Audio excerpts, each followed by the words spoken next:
From the Credit Union National Association, this is the CUNA News Podcast. Credit union people, credit union ideas.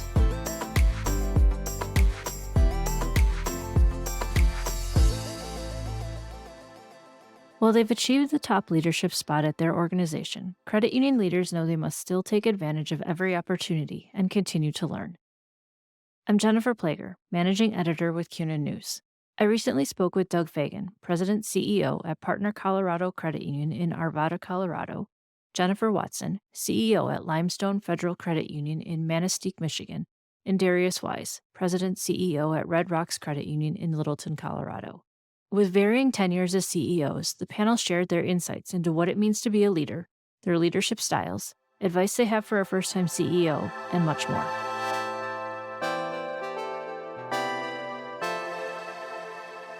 Thank you all for joining me today. I'm really looking forward to this conversation. Why don't we start with a fairly kind of simple question with, tell me a little bit about your background, how you ended up in your position that you're in now at the credit union and how long you've been a CEO. And Doug, let's start with you.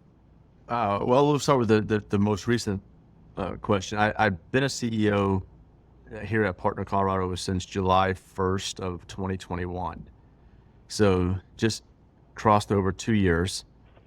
I was not this is my first CEO position. So I've been in the industry for 36 years, and I moved here to Denver, Colorado in 2017, September 2017, to take the CFO job here at Partner Colorado.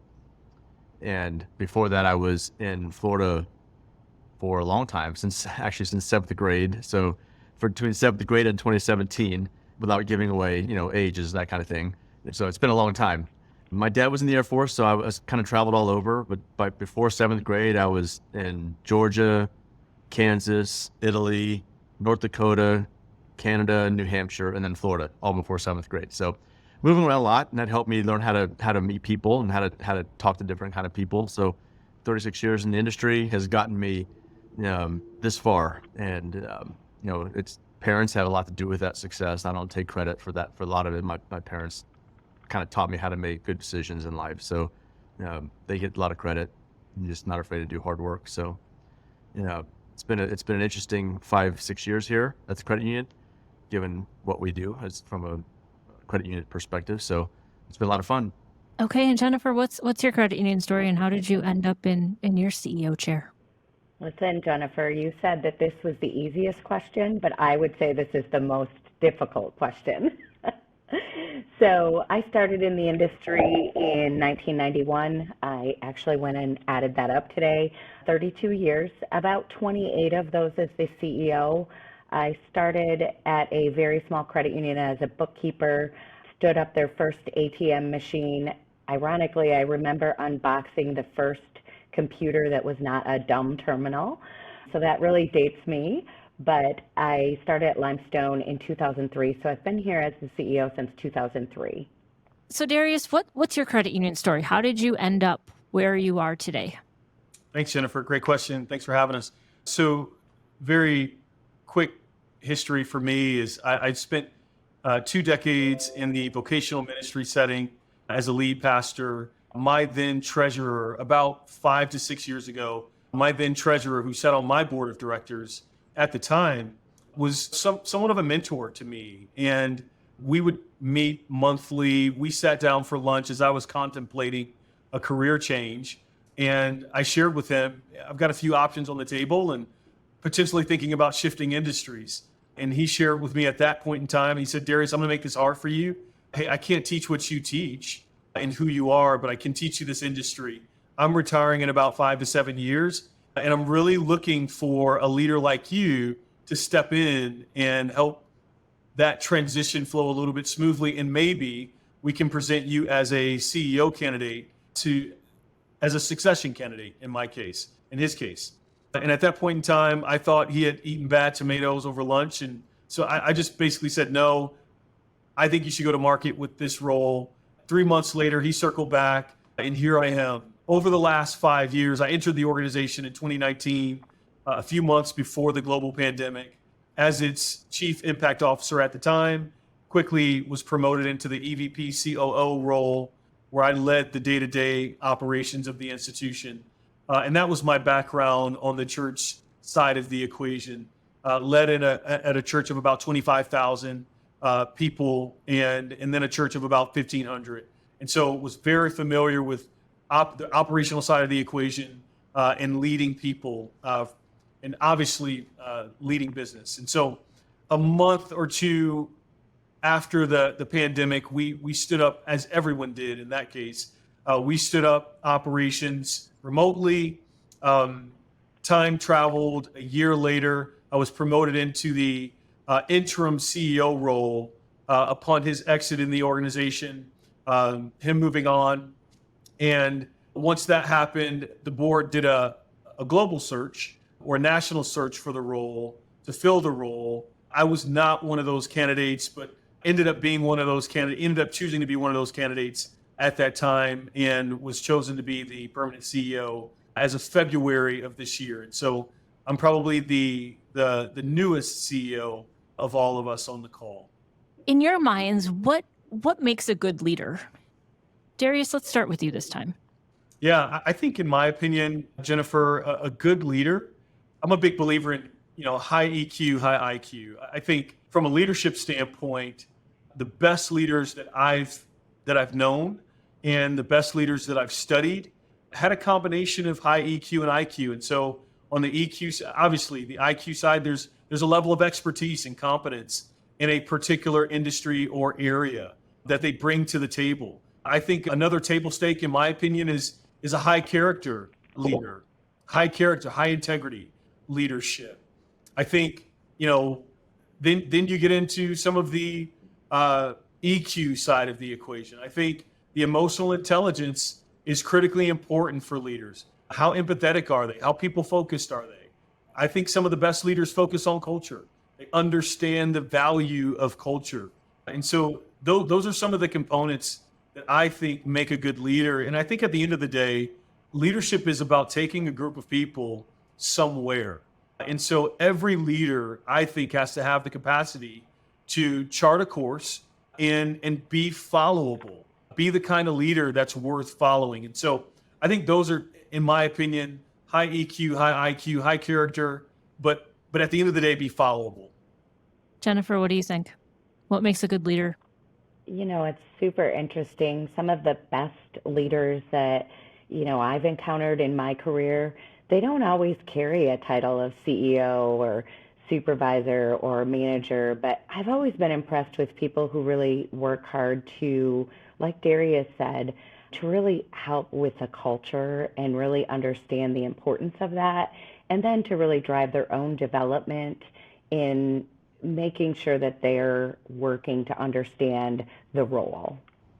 Yeah, I would agree with that. I mean, you need to be able to, communication is a big piece of leadership. And you have to be able to communicate your vision and communicate it in such a way that you get your employees to want to follow you.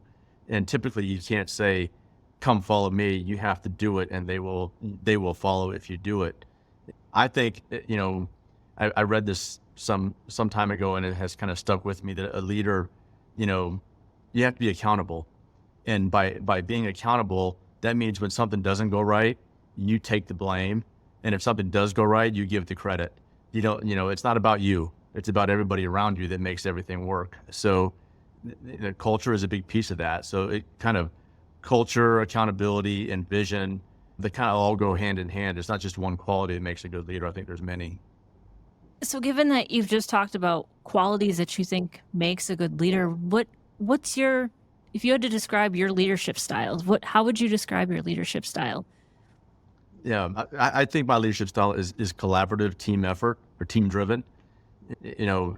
I don't claim to be the smartest person in the room ever, because I know better, but I am smart enough to put people that are smarter than me to support me around, and put those people around me, especially in areas that may not be my expertise, area of expertise. So collaborative, team driven, transparent. I think those, if I had to pick a few words, those would be the words that describe my style. I think I'll piggyback on one of the words that Doug used, and that's collaborative. I think that the best form of leadership, in my humble but honest opinion, is collaborative. I think that leaders who recognize that they're not the point it creates a synergy and a buy-in from others that their voices are important. So that's probably number one for me in terms of my leadership style is collaboration. I think too, I lead with vision. I lead from a place of vision and strategy. Those are important for me. As I shared earlier, I think leaders, the title of leader means that you are taking someone somewhere. You're leveraging your influence to lead people in a particular direction. And so leading for me is vision centric and it's strategy, meaning how are we getting there? And then I think fourth for me would be people centric. I think at the end of the day, leaders about people. Leadership is about people, and it's about caring for people. One of our values at Red Rocks is relentless care for others. And so that idea of caring deeply for the people that we get the privilege of leading with and alongside is something that has always been important to me. So that human side of leading others is important. Yeah, I totally agree. So I would definitely say that my style is collaborative. My team would probably say at times I'm a little authoritative as well, which I'm working on that. But I think the best ideas really come out of those roundtable discussions, or, we're a small credit union, $60 million in assets, bringing most, or if not our entire team, to strategic planning or to different roundtables to really determine how we can best grow and develop as a team and as an organization. Really, my favorite part of this job is working at that level. So, as we talked about a little bit in your introductions, you've all been in the CEO chair for varying lengths of times. Darius, he's fresh, he's new, a couple months under his belt. Doug's at the 2-year mark, and Jennifer right around 20-ish or so. Looking back, what do you wish you knew before you took on that role and decided, yes, I want to be the CEO? What do you wish you knew? Thinking back really dates me, but I think the old adage that once you get to the CEO, your job is not done. That is when the real work really starts. But honestly, the credit union industry is so collaborative. And I think really looking at that network and determining how we can best work together as a movement, as opposed to trying to invent the wheel at every turn. So for me, 20 some years ago, I wish I had really taken that aspect of it and really reached out to others in my network at that point. I love that. It's really good. I think for me, it would be, I think we hear this, there's a John Maxwell-ism. John Maxwell is a leadership guy who talks a lot on the topic around the globe, but he said if it's lonely at the top, you're taking a walk as a leader. You're not leading anyone. I think that there's a measure of truth to that, but I think there are some decisions that are just simply yours to make. And in and of itself, making high-level decisions that impact the trajectory of the organization, and even more importantly, the direction of individuals' lives, that's weighty. It's a weighty decision. It's a weighty responsibility. And I think before taking the role, having been in executive leadership roles for a long time, there is a difference between carrying that burden with others and carrying that burden or that responsibility as a CEO. And that's something that I think having exposure to would have been great, but it has been a learning. And I think I would summarize that by just it being lonely at times in making certain decisions as the CEO. And Doug, what about you? Well, first thing I wish I knew is I wish I knew, I wish somebody had warned me that the first week, every credit union vendor in the country was going to call me. I mean, as a new CEO, I'm going to get in on, be the first one in on this guy, and I'll try and con him into something that the prior CEO wouldn't do. I think I swear every one of them called me. That aside, yeah, I feel like more of from a growth perspective within the credit union. I grew up in the credit union world through the finance side, the accounting side, and as a CFO, when I got here to Partner Colorado, I would see things that, wow, I think we should do this differently, but it's not really my role to make that change. It's out of my purview. And then when you get to the CEO position, you look at that, and I wish I would have better understood the dynamics between departments and how they interact a little bit better than I did. My whole career, I was never really on the operations side. I mean, I understood it, but I never had that responsibility of running the operational side of the business. So I wish I had taken more time as a CFO, instead of saying, we need to change this, gotten the constituents that are involved in those things and what I wanted to change, and get them involved and have a discussion just so I could better understand the dynamics between departments and between different types of parts of the organization. It would have helped my perspective going into the job, I think. And Doug, you mentioned growth, and part of growth is things that we learn. That's how we grow. So what lessons have you all learned since sitting down in that, since becoming the CEO? Well, I learned this much: you can't do it by yourself, right? I mean, you have to have a successful and a team around you that you can lean on. Darius is right. There's some responsibilities, some decisions are yours and yours alone to make. However, it doesn't mean you can't take input from the team around you to help you make that decision. So you have expertise in different areas of the credit union, so you need to lean on that expertise. You know, the other thing I kind of figured out kind of quickly was culture makes a huge difference. You know, I mean, I've made a real effort since I became CEO to kind of change the employee engagement, the culture of employee engagement. I did it mostly from a cost reduction perspective in terms of reducing the training costs and that kind of that spot. But I really learned a lot more. It's a lot more than that. I mean, there's a lot more to, that's just not about cost. I mean, if you take care of the folks, you create the right culture, everything else will take care of itself. So kind of a couple things that I picked up on pretty quickly upon taking this chair. What about you, Jennifer? I saw you nodding along when Doug was talking about culture. What have you learned? Yeah, I've worked in multiple different types of organizations, and if the one thing that I have learned is culture really is everything. You spend more time, at least I do, I'm sure we all do, more time at work and with the people that you surround yourself with or your team than we do in any other area of our lives. So, for me, it's always been about creating a culture of teams that will build up the organization, build up each other. And we're really proud at Limestone to have a team that you could literally call any time of the day or night. We may not be the greatest friends, but you can definitely lean on any one of our team members. And I think that's so important to know that you trust those that you work with, but also that you can depend on them when times are good or bad. Yeah, I'll piggyback on.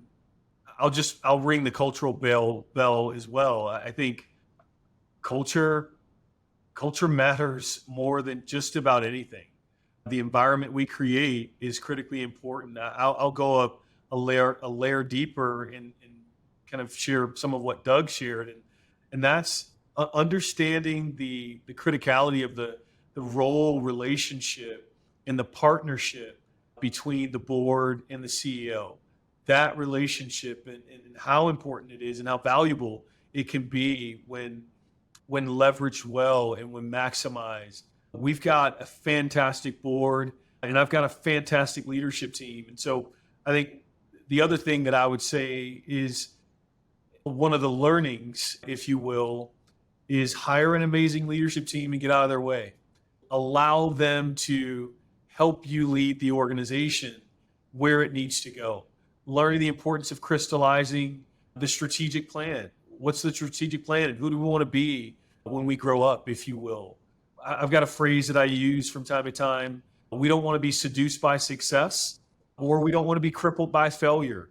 Both are going to become your reality. So you're going to have some wins and you're going to have some losses, And you don't want to over respond to the wins, and you don't want to under respond or over respond to the losses. And just trying to find that happy medium of, we do good work by investing heavily in the career path and career trajectory and the career growth, and caring for the people that call Red Rocks their place of employment. And then those people who are heavily invested in and love where they work get to serve our members, because our members are the point. That's the whole point. So those are some of the learnings over the last several months for me. Lots of great stuff so far. Question a little bit, not necessarily just, from your time as a CEO, but looking at your career, maybe it's been in the recent past, maybe it's from more years ago or whatnot, but what's the best piece of advice that you've ever received from someone? I shared mine already. It was, good leaders take the blame and give credit. That's the best piece of advice I received, I think, in my entire career. Yeah, I think for me, I was transitioning into from industries, leaving the nonprofit sector and moving into the credit union industry. And one of my business mentors said something to me that I thought was really simple but very profound. This is a guy who brokered one of the largest business deals in American history. And he said, Darius, business is really about solving problems. At the end of the day, it's what it boils down to. And the better you are at solving problems, the more successful you're going to be in business. And you're really good at solving problems, so you're going to be successful in business. I think that has rung true over the last 5 years in this industry. I mean, you think about a global pandemic. We've led through a global pandemic. All of us have. That's one of the larger problems that we faced in our country. I got to lead through a core conversion, leading through multiple leadership transitions. Business has been about solving problems and solving them at a high level, solving them efficiently and collaboratively. So that was probably the best piece of advice that I've received. That's a great one. So for me, it was a larger credit union CEO. And, he really encouraged me to look outside of our walls. Sometimes as a small credit union, we can be very tied down to the day-to-day, and encouraged me to look at other nonprofits, other economic development, whatever it might be, to help expand the way that we do business, but also to learn from those organizations of ways that we could not only improve our overall organization, but to grow our team and to grow our mission as a whole. So, really looking at serving on economic development. I sit on a hospital board, some various organizations that really allow me to bring some of that knowledge back to our organization. So there are folks out there who are about to become a first-time CEO. You've been in their shoes. What kind of advice would you give them? Well, I think, when you start your role as a CEO, and Darius touched on this a few minutes ago, I think you have to make sure you have a clear and honest direction from your board of directors with a very clear line of communication. We have a really active board. That can be good and bad, depending on how it's managed. I think our board met, I think we had 24, 25 meetings last year. We meet, sometimes 2 times, once in person and once online and so forth. But we have a really clear line of communication and very transparent in terms of what we expect from each other. I don't communicate with necessarily all 7 board members at the same time. I speak pretty much directly with the chair, and she disperses out communications. But I think that's really important, that your board has to give you some clear direction on what they expect, and it's your job to go out there and execute. But it's very, very important that they're honest with what they expect from you. Yeah, I think for me, this being, me being the newest CEO, this is very real time. I got to sit down with Jerry Agnes, and he's the president CEO of Elevations Credit Union here locally. And he shared I asked him this question, and he shared some really good advice. And one piece of advice that stuck out with me, he said, Darius, 15 years ago when I became CEO, I did a listening tour, and I listened a lot. I listen to our frontline team members. I listen to our member-facing staffers. I listen to our leadership team, our board. I listened a lot. And so that's probably the most important, I think, piggybacking on what Doug shared, the most important piece of advice is listen, posture yourself as a learner. One of the first things I share with my leadership team is there are ways that I'm going to be leading you, and then there are ways that I'm going to be learning from you.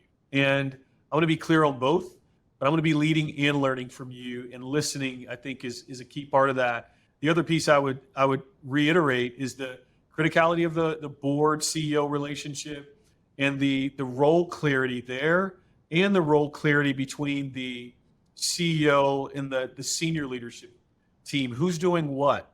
What roles are critical for you as an organization to accomplish and achieve the strategy and the results that the credit union and the board has outlined for the institution? And I shared this earlier, hire the right people, based on the strategy. What are some of the first things that a new CEO needs to be looking at is the composition of your team. And this is, again, real time for me, the composition of your team and who you have. We talk a lot about right people, right seats. Do you have the right people in the right seats that can lead you to where you need to go? And I think the CEO's primary job is to protect culture. I think the CEO is the cultural architect. And so architecting culture, I think, is most important for that role and that job. I think really great points by both Darius and Doug. I wish that I could remember who told me this, but when I first started as a CEO, someone said to me, wait 90 days before you implement any change, if you have that luxury. That's not always the case. And then give it another 30 days before you actually implement anything. Really lends to what you said, Darius. Really spent that first 90 to 120 learning the organization, learning the team, cultivating that relationship with the board, and setting up what the expectations were. And I think I tend to move really fast, and I think that was probably the hardest 120 days in my entire life, but it really served me well in that I was able to learn who was in what seat. And then when I did need to make decisions, it wasn't as hard because I was coming from a place of understanding. Can I add one more thing there, Jennifer? I think this one's important and near and dear to me, being a proverbial outsider to the industry, newer to the industry now, is remaining true to who you are as a CEO. I think it's important to realize that the board hired you for a reason. They hired you to represent the needs of the membership and to serve the community that you're in and to lead the staff and the team that you get to lead. But they hired you with the skill sets that you have to do just that. And if they wanted to hire someone else, they would have done that. I think a lot of times when you step into, as I've stepped into this role, whether that be outside of the industry or inside of the industry, and Doug, you may be able to attest to this, but there's this kind of, do I need to do it like the last person did it? Or do I need to do it like I think they want me to do it? There's this concept of staying true to who you are, staying teachable, and remaining and continuing to grow. And I think it's important for a first-time CEO. Yeah, that's really important, Darius. I mean, you said, do I want to do it the way they want me to do it? You do it the way you would do it, because that's why they hired you. Especially if you hired internally where the board got to observe you for any length of time. They hired you because they've seen what you do, and they've seen how you lead without telling people I'm leading. You do it by example. I tell this story a lot with my son. He's in Florida. He just graduated college. And when I first moved here, he stayed in Florida because he was a senior in high school and whatnot. So, and he'd call me all at night, and I'd always be in the office. And this was when I was still the CFO. And he asked me, he said, why do you work so much? Because I was working, 12, 14 hours a day. And I said, Patrick, I don't work a day in my life. I love what I do. I come here and I do it with a smile. I can't wait to get here in the morning, and I hate it when I have to leave. And people see that. It's about your effort and how you lead, but you do it your way. And to Darius's point, you do it your way because that's what they hired you to do. Don't change who you are because they hired you because of who you are. That's it. That's some great advice for any first-time CEO, actually for any employee, I think, which kind of transitions into that last question that I have for you all. And that's, we talk a lot about young professionals and, bringing them up in the industry and what kind of advice you would have for them. So what kind of advice would you have for a young professional, whether they want to be a CEO someday, or maybe they just want to top out at a CFO or a marketing director or something like that? What kind of advice do you have for those young professionals? I have two pieces of advice. Be inquisitive, ask a ton of questions, and don't be afraid of hard work. If you do those two things, you'll get to where you want to go. You got to have character. You got to have character. Darius mentioned that earlier. You got to have the integrity piece because people will see through that. But if you work hard and you're inquisitive, you'll get to where you want to go. Yeah, I spoke to, love that, Doug. I spoke to a group of business leaders a year ago, and it was a room full of young professionals chomping at the bit for the next thing. And I said with them, I was talking about this concept of winning the day, meaning focusing on winning today. I said, if you handle your now, your next is going to take care of itself. So I'm a big believer in being really clear on where you want to go. I'm an ambitious guy. Ambition is important. So I would advise younger leaders who aspire to a role of leadership, such as CEO, to be unapologetically ambitious. But beyond being ambitious and beyond thinking so much about your next that you neglect your now, I'm not a proponent of that. I'm a proponent of, you know how you step into the next role? You crush the current role you're in. And so focus on doing a really good job in your current role. And I'm a big believer that your next is going to take care of itself. And I look for opportunities to promote people who are doing a really good job in their current job. And it's the same for board members and or anyone who aspires to the CEO role. And this is why I say partner that with ambition. And I love Doug's phrase of curiosity. Ambition's it's going to make you apply for the next job. It's going to make you aware of the next job. Curiosity is going to keep your eyes open about what's happening around you. But I say really focus on your current position, do a really good job at that, and your next is going to take care of itself. I couldn't agree more. That's one of the pieces of advice I always give is drive your own development. Do the best that you can where you're at, lead from your current role, and that will get noticed, but also be open about where you want to go and really work to identify where there might be some gaps in skills and work to improve those and look for a mentor. That's really a great way to drive that development. But I love to see those self-starters that are really out there, like you said, Darius, crushing their current role, because that's not necessarily taught. That's something that's driven from inside. Yeah, Jennifer, if I could, I just along the lines of what you just said, not only be cognizant of where you want to go, but be cognizant of what it's going to take to get there and the delta, if you will, your gaps. So what are your gaps? The reason I didn't apply for this role initially, because I was really cognizant of my gaps. And to Doug's earlier point, our board over a period of time had watched me as a leader perform at a high level and outperform those gaps, to be cognizant of them, but outperform those gaps. And so be attentive to the ways that you need to develop. Anytime I sit down with one of our VPs or our SVPs or our chiefs, I'm asking those questions. Hey, how can you continue to grow and mature as a leader? Doesn't matter how long you've been in the industry. Doesn't matter how long you've been in your job. We're all growing. We're all maturing. And so I think that's the advice.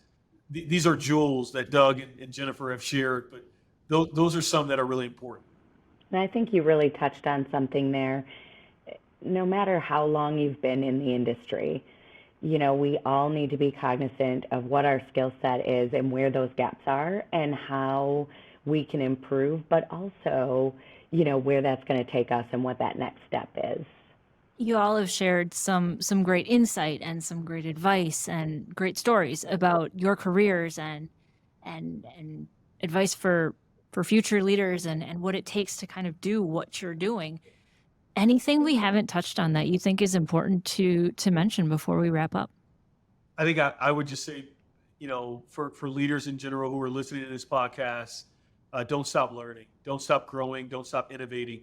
One of our industry needs it, and the communities that we serve need it. They need us to be growing. They need us to be evolving, whether that's from the tech side or the service side or you name it. Our organizations and our communities need us to continue to innovate and grow. One of the things that one of my board members harps on a lot is agility. And we talked about this at our last board retreat. The ability to remain agile and adapt is our organization's greatest asset. It's one of the greatest assets that we have. And so remain agile and keep learning. And really be open to that change and what the next step is. I think it's so amazing what we can accomplish in this industry when we lead with mission and collaboration and our entire team.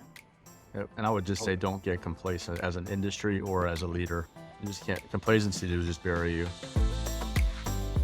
Thanks for listening to the CUNA News Podcast. Subscribe to the show on Apple Podcasts, Google Podcasts, Spotify, and YouTube.